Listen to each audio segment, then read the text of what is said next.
Hi all, Ms. Z here, and today our lesson is on vertical angles and how you can solve for the unknown. Our essential statement is I can use vertical angles to solve for the unknown, and first we have to remember what vertical angles actually are. We went over this last week, but we didn't go into detail. So the definition for vertical angles. Vertical angles are the angles that are opposite each other when two lines intersect. And vertical angles are also congruent. Congruent means they are the same. So if you have an example like this, when two lines intersect and you know that this angle is 135 degrees, you know that the opposite angle also equals 135 degrees because opposite angles are vertical angles and vertical angles are congruent or the same. So let me actually write this down, 135 degrees. So if we have an example like this, it gets a little bit trickier. Okay, here we have two lines that intersect, and we know that this angle is 12x and this angle is equal to negative 4x plus 16. Now our directions ask us solve for x and find the measure of the angle. We know that these angles are congruent, so they're the same angle, so it doesn't matter which angle you solve for afterwards. But how do we find x? Well, the way we find x is because vertical angles are congruent, they're the same, they are equal, we can set them equal to each other. So if you set up your equation, you have negative 4x plus 16 equals 12x. Now this looks a little bit different than a two-step equation, and the reason why it looks a little bit different is because there is a variable on both sides. So what do you have to do? Well, your goal is to get the variables all on one side and just the numbers on the other side.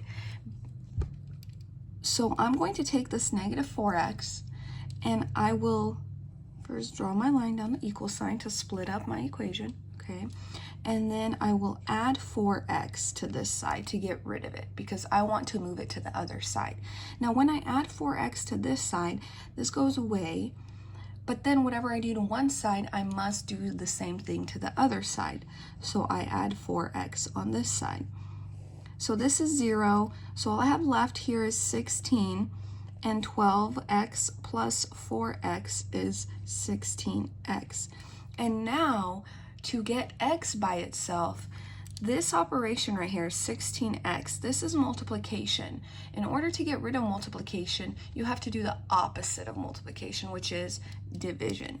So I'm going to divide by 16. 16 divided by 16 is 1, so that goes away, and then whatever I do to one side, I must do to the other. So 16 divided by 16 is in fact 1. So 1 equals x, or x equals 1. That is also fine. I'm going to go ahead and box my answer so we know that that is what our answer is. However, we're not done with the problem because our question has two steps. Solve for x, which we just did, and find the measure of the angle. So you can pick either one, and I'm actually going to plug in x equals 1 into both just so that you can see that in fact vertical angles are congruent. So when I plug in x right here, okay, 12 times 1 just equals 12. So that angle is 12 degrees, okay? And then right here, when I plug in 1, I have negative 4 times 1 plus 16. So negative 4 times 1 is negative 4 plus 16 is actually 12 degrees as well. So if you just notice, both of these are equal to 12 degrees. Vertical angles are in fact congruent. Okay, let's do one more example. All right. So here we have two lines intersecting. okay? And our directions ask us to solve for x, then find the measure of the angle. So let's go ahead and set up our equation. If you notice now, though, we have this angle, that's 5x minus 5, and this one, that's 2x plus 97. So a little bit bigger numbers, but the principle here is the same. So I'm going to go ahead and set up my equation. I know that vertical angles are congruent, so I set these two equal to each other because they are opposite each other. And then I have to do the same thing, okay? I have to get my variables all to one side, and I have to get my numbers all to the other side. It doesn't matter which side, as long as your variables all end up on one side and your numbers all end up on the other side. So to kind of not have any negatives, I'm going to go ahead and take this 2x and move it over. So the opposite of positive 2x is negative 2x, and this goes away, but whatever I do to one side, I must do to the other. So 5x minus 2x is 3x, and then I bring down everything I have not used. Again, if you notice, I carry the sign with the number.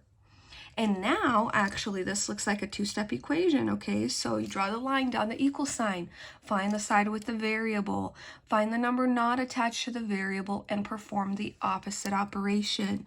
So plus 5. But remember, whatever you do to one side, you must do to the other. 97 plus 5 is 102. And then I bring down what I did not use, which is 3x equals 102. And my last step here to get x by itself is to divide. When I divide by 3, that equals 1, so that goes away. And then whatever I do to one side, I must do to the other. And 3, or 102 divided by 3, is equal to 34. So x is equal to 34. Now, there we have it. You can double check my work if you don't believe me. And then I'm going to go ahead and plug in right here to see what my angle measure is, because that's the second step, okay? So we have 5 times 34 minus 5.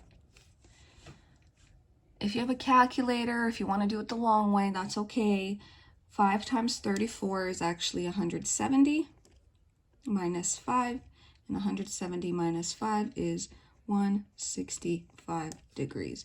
So this angle measure equals 165 degrees. And just to save time, I'm not going to do the second one, but you can do it if you wanted to on your own.